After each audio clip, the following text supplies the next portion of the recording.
So I'm Tanya Turgoose, I'm the Industry Operations Manager, and I'm just going to talk to you a little bit about what support we offer as a network for studies coming through the pipeline, and then specifically my role within Yorkshire and Humber.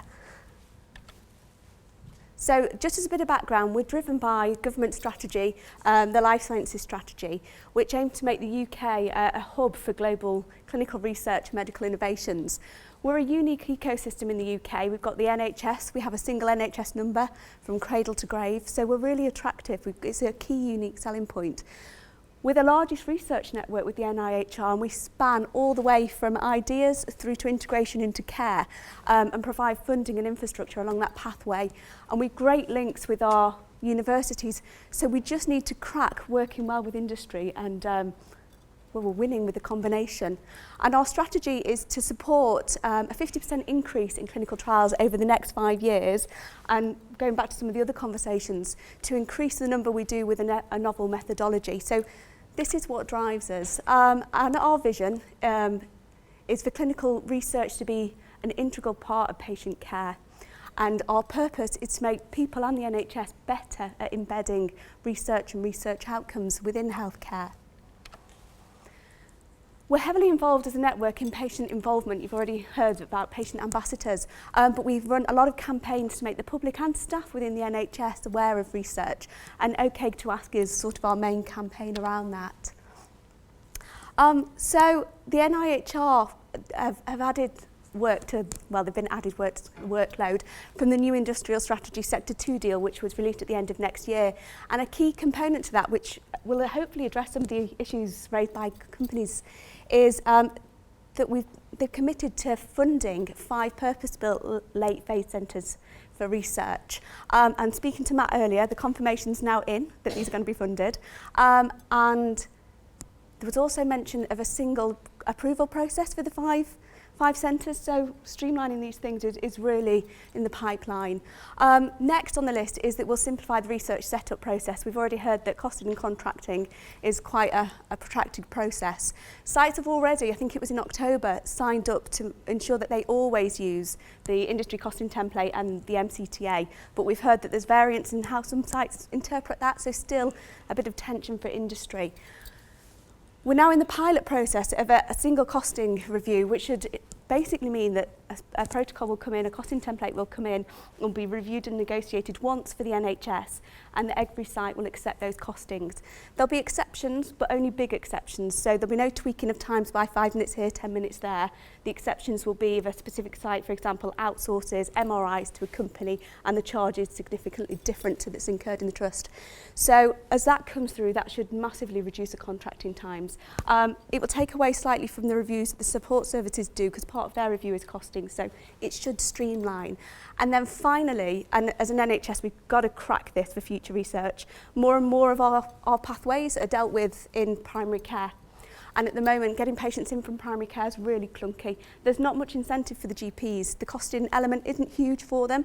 And in terms of our metrics, they don't get recognised for being PICs. We don't count how many patients they've referred. It doesn't count very well towards their targets. So this is something that's really been looked at to drive recruitment from primary care. Just to give a very brief overview, you probably all are quite familiar with this. When your studies come through, we offer early contact and engagement. We can help you with the costing template. And key, we offer early feedback. So we've got specialty leads, key opinion leaders who will look at your protocol early on and tell you whether it will work in the UK, if there's tweaks that can be made to make it work far better, recruit far easier. And I know the difficulty here is the fact that a lot of these protocols are global, as already been discussed. We can identify your sites, which you all really know about, in a really fast turnaround time. And where you've already selected sites, we have conversations with them to talk about capacity, capability, and make sure that there aren't any bumps in the roads that they foresee that we can then share. And these two are squared here because there's a fairly new process in place now. So at the beginning of study setup, you'll be offered a call with one of me or my colleagues around the country, depending on where your lead site is. And we'll be able to discuss study setup with you and identify issues early on. And we will then share that information across the network and to all of the sites that will be potentially coming on board. And we also discuss at that point performance monitoring to make sure that we're as involved with that as you are as a company, ensuring that we're delivering to time and target, and addressing any issues as they arise. What's missing from here is right at the beginning, we're now involving patients. So if you want your protocol reviewed by patients as well to see what their thoughts are, We've had a study in the past, I think it was a mental health study that was coming through, and I think it had 8 hours of an assessment for a depressed patient. So that review's there if you need it, and it should definitely help in terms of recruitment, or at least identifying where you're going to struggle with recruitment. Regionally, there's 15 of me. The network's split into 15 local regions. We have a detailed understanding of the care pathways within those regions through our specialty leads, and obviously we cover all of the disease area. Key is that we meet regularly, so the 15 industry ops managers get together regularly, discuss protocols, discuss studies, and especially in the north, there's a Northern 4, and we work really closely together to promote the north. Where does my role fit into this? It's to basically implement national strategy within region. So my role is to help enhance existing service provision within the region, to engage and strengthen relationships. So my role is to get to know the trust, get to know the research teams, work closely with them as well as the company contacts, so that I can be the middleman really if anybody's having any problems with their studies or wants a bit more information about sites. My role is to be able to provide that to them. And just to give you an example of that, we had a CRO come through a couple of weeks ago. They had a sponsor contract which had finances assigned with meeting specific timelines. So if they missed a timeline, they didn't get the bonus. And this was a CRO that needed one more site, and the bonus attached was £250,000. And they needed that site open the next day. And there was a pharmacy issue at that site. With a couple of conversations, it transpired the company just needed the signed contract. And the trust had that in place. They just were holding back till they had the R&D approval letter, which they couldn't issue at that point because there was a pharmacy issue. So we resolved that. The company had the signed contract within the day, hit the target, and then as it transpired, that guaranteed them some more work with AstraZeneca. So hopefully our role is to add value as well as help performance and monitor performance. And then also to keep abreast of new service provision. So moving out into primary care, public health, and all of the other new areas research is ever developing, we've got to keep up with that. So within region, there's an industry manager within each of the regions. We all have a slightly different background, but quite a few of us come from industry in the first place. My background is CRO, and then looking after commercial at a large teaching hospital before coming here. We're driven, as everybody is, by high level. They were objectives, they're now ambitions. And just to give an indication, for me at the moment, the prime focus for us and our network is recruitment to time and target. We know how important that is to you guys. And obviously, Bradford championing that. And this year we're picking up, Matt, I think we're about 75% this year, so we're getting there. Nationally, we want to increase the number of contracts we have coming through, increase the number of patients that have opportunity to participate. And another one's equity. This sort of clashes a little bit, I suppose, with the big centres that we have. So it's to get, 70% is our target of our sites undertaking commercial research. We have a lot of mental health trusts in the region and not a huge pipeline, so that's a tricky one for us to achieve. So finally, why come to Yorkshire and Humber? We're the highest recruiting region of all of the networks. We've got over 90,000 patients into research last year. We have huge infrastructure. 22 trusts, 5 are teaching hospitals and 2 children's trusts, 2 biomedical research centres, 2 experimental medicine CRFs for your early phase research. We also have 2 experimental cancer centres for your early phase cancer studies, one of which is in paediatrics. 4 MICs, which Paul's going to talk to you about, so I won't touch them in detail at all. And we have a wealth of key opinion leaders across the region. And finally, we deliver, and we've mentioned already that IQVIA are bringing a £24 million investment for the prime site in there. There's 4 northern regions, but we're working with Manchester on this. And to be Bradford specific, that's some feedback that came back from Novartis about why they want Bradford as a preferred site. So basically, and the whole portfolio for Novartis, their recruitment's currently at 105% of what they expected, and that's across a huge breadth of clinical areas. So it's not just one team doing well, it's a whole trust. And then I think you already touched on this, Dinesh, but these are respiratory for Bradford in terms of recruitment. So Bradford is second by 3 patients to the Royal Brompton. So if you think of size, Brompton has more studies as well, which means that Bradford is getting more patients per study. So absolutely a place to come for your commercial research. And I think that's me. Thank you. Thank you very much, Dinesh, and good afternoon. Right. How many of you own a mobile phone? All of you.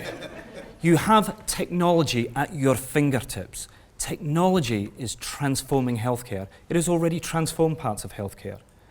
So one of the things that we need to do is ensure that we get the best technology to the patients to be able for them to use it and to integrate it well in a service. And part of our role at NIHR is to ensure that we support that technology development and evaluation. NIHR is a remarkably complex structure, but an excellent structure for delivering clinical research and technology development. And in answer to John Wright's question, and sadly he's not here, this is the innovation pathway. So it starts with proof of concept, moving through to technology development, and then subsequent evaluation. And the bit that we often miss on the end of the innovation pathway is the diffusion and adoption and acceptance. And that's the bit that you'll find missing on every innovation pathway, the word acceptance. Is it accepted into a service? And is it accepted by the patients and the users? So within that complex NIHR structure, with that innovation pipeline, we have the early phase research and the late phase clinical research. And you'll see embedded there in green are the medtech and in vitro diagnostic cooperatives. And I'll talk a bit about those in a short while. And importantly, we must ensure that that transition runs from medical technology development through to medical technology evaluation.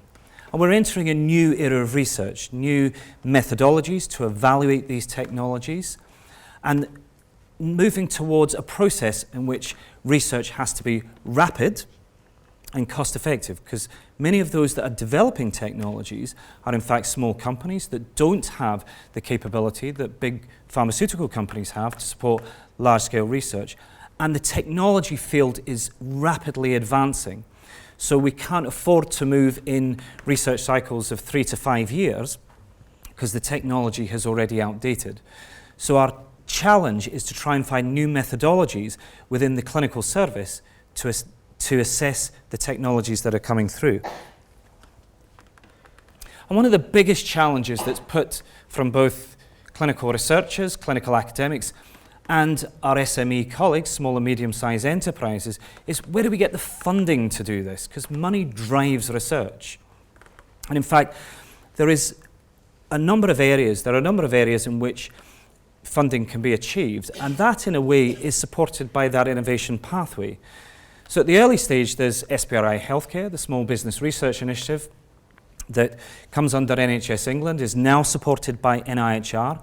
And then Innovate UK, which aims and directs its funding towards small and medium-sized enterprise and bigger industry. And in between there is the National Institute of Health Research. And much of the clinical evaluation that takes place for medical technology is around the funding streams that exist there, one of which, or a few of which I'm going to speak about on the next slide. And then in the latter side of that, there are the Innovation Technology Payments and Accelerated Access Collaborative, by means of assessing the best technologies that are going to impact nationally on healthcare. And part of that is about cost and efficiency savings. So it's not just acceptable to say a technology is good, we must adopt it. It must either improve healthcare or improve the cost of healthcare, or both. But it's not acceptable just to say if a technology is right, if it's too expensive, its chance of being adopted within the NHS is much smaller. And underneath that are a number of infrastructures that support health technology development. So the academic health science networks, many if not all of you will have heard of those by now, that the geography maps exactly the geography of the clinical research network. And in Yorkshire and Humber, we work very closely with the Yorkshire and Humber Academic Health Science Network to support the development of technology of unmet need, and then onwards to diffusion and adoption in our NHS organisations. NICE are established to provide assessment frameworks for the technology, and then in terms of facilitating technology development, there are a number of programmes both regionally and nationally set up, including the London Digital Accelerator, the Clinical Entrepreneurs Programme, which has been hugely successful and led by Tony Young, and then the National Innovation Accelerator, taking the best technologies from development to diffusion and adoption. And those organisations are set up to support the commercial helping those developing technologies within the commercial landscape, within health economics, within the regulatory frameworks, and so on and so forth. In terms of funding, NIHR have the Invention for Innovation funding grants, and there are 3 pathways there: the Product Development Grants, I4I Connect, and the Challenge Awards.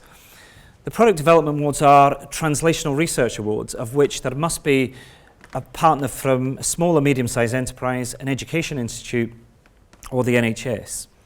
The I4I Connect is set up to support SMEs in technology development at an early stage. So the funding is relatively small, but with the remit of getting those technologies developed to a point in which they would gain larger funding moving forward. And then there's the Challenge Award. This is about real-world implementation. How do you take technologies that have been developed, CE-marked, and move them into the NHS or other healthcare settings? So one of the parts of the NIHR infrastructure is the MedTech and in vitro diagnostic cooperatives, shortened to MICs. And these replace the NIHR health technology cooperatives and the NIHR diagnostic evidence cooperatives last year. So the health technology cooperatives started in 2008, of which there were 2, Devices for Dignity and Colorectal, established to support health technology development in specific areas. Devices for Dignity around rehabilitation. And subsequent to that, in 2012, the diagnostic evidence cooperatives came in about developing in vitro diagnostics. And then in 2018, they've merged to become the MICs. And they are primarily established to support technology development as it moves from proof of concept to the development phase prior to the diffusion and adoption stage that is taken forward by the academic health science networks. And they bring together a diverse population of individuals, from academics to patients and families to clinicians and companies from the commercial sector. And they're funded to the tune of 14 million, awarded across 11 medtech and in vitro diagnostic cooperatives. And this is where they are. And Tanya has mentioned this already. We are very fortunate to have 4 out of the 11 MICs based in Yorkshire and Humber. So there are 2 in Sheffield, NIHR Devices for Dignity and the Children and Young People MedTech Cooperative. And then we've got the Leeds In Vitro Diagnostic Cooperative and the Surgical MedTech Cooperative, both based in Leeds. So actually we have a cluster of medical technology support here in Yorkshire and Humber, which is hugely important to drive forward healthcare for our population. More importantly as well, is that it not only having that cluster in terms of driving forward health technology development and advancing healthcare, we have that life course approach in Yorkshire and Humber because we have a Children and Young People's MedTech Cooperative here as well. And one of the key parts of driving forward medtech development is to ensure that the organisations supporting medtech in our region are working collaboratively to do that. So I've mentioned the NHS network and the infrastructure for NIHR. We have the universities, some of which sit in what is called the N8 research partnership, but there are others working in medtech development outside that, the Northern Health Science Alliance, and of course those of us that are working at the coalface to make sure that the medical technology is fit for purpose, can fit within a service, and the patients understand how to use it and accept it as part of their care.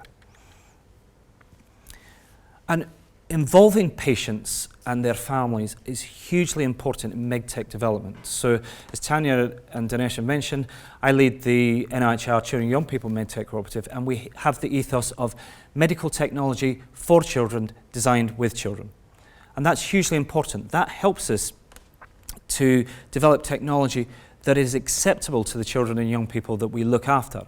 And in fact, it's remarkable how children and young people identify areas we've never even thought of to ensure that technology is developed appropriately. And this is one of the approaches we take with our MedTech cooperative, which is workshops. And that helps us by bringing organisations and individuals together to identify unmet needs. And the patients and families are hugely important in helping us to do that. So just finally, I want to talk about the Children and Young People's MedTech Cooperative, because this is an example where actually from what essentially was a small idea has grown into something that's hugely important to support medical technology development for children and young people. And this came from the issue of lack of targeted healthcare technology for children and the fact that it was happening at a fragmented level.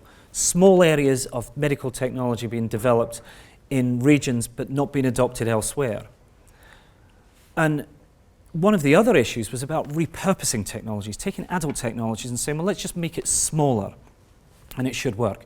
And of course, children and young people are enormously different in many respects and go through quite rapid growth and development phases, which means technology has to be versatile and adaptable. And many of the children and young people that we're looking after in the adult world, you'll be looking after as well, whereas actually not only a few decades ago, they would have died in childhood. So it's important that we improve their quality of life and quality of care from an early stage. Because after all, they are our future. We have actually in the UK, 20% of our population are children and young people under the age of 18. So we are a country of children.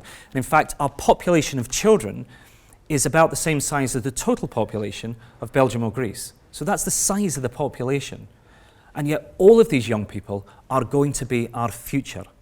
So it's important that we get their healthcare right early on. So we started with an idea of bringing groups together across the country to develop a network called TICH, Technology, Innovation, Transforming Child Health. I like to think I inspired that name at the diminutive size of 5'6". So. But importantly, what we developed was a national network. And I'll come back to this slide, but this will just give you an idea. And I've missed more logos off there because it continues to grow. But we brought together a number of different partners across a number of different sectors to support child health technology development.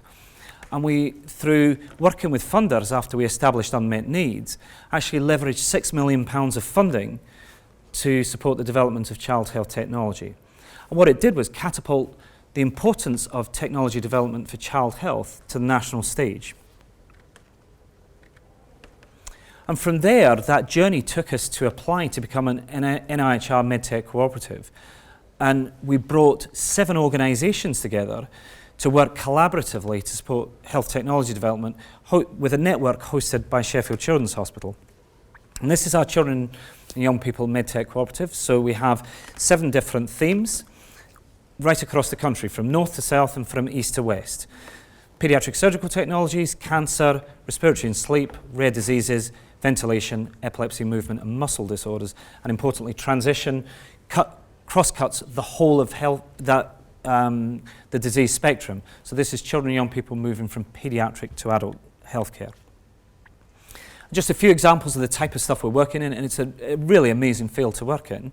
We're working on virtual reality rehabilitation for children and young people with games that allows them to move. And in fact, for children and young people that would not engage in their care because they were either bored or in too much pain, we've created a new problem, which is we cannot get them off the games now. So children that were actually in pain doing their games, doing their rehabilitation, are now engaging quite significantly. We're working with a company that is looking at a whole digital platform around devices that feeds in information about their respiratory care. Another group we're working with, Corporation POP.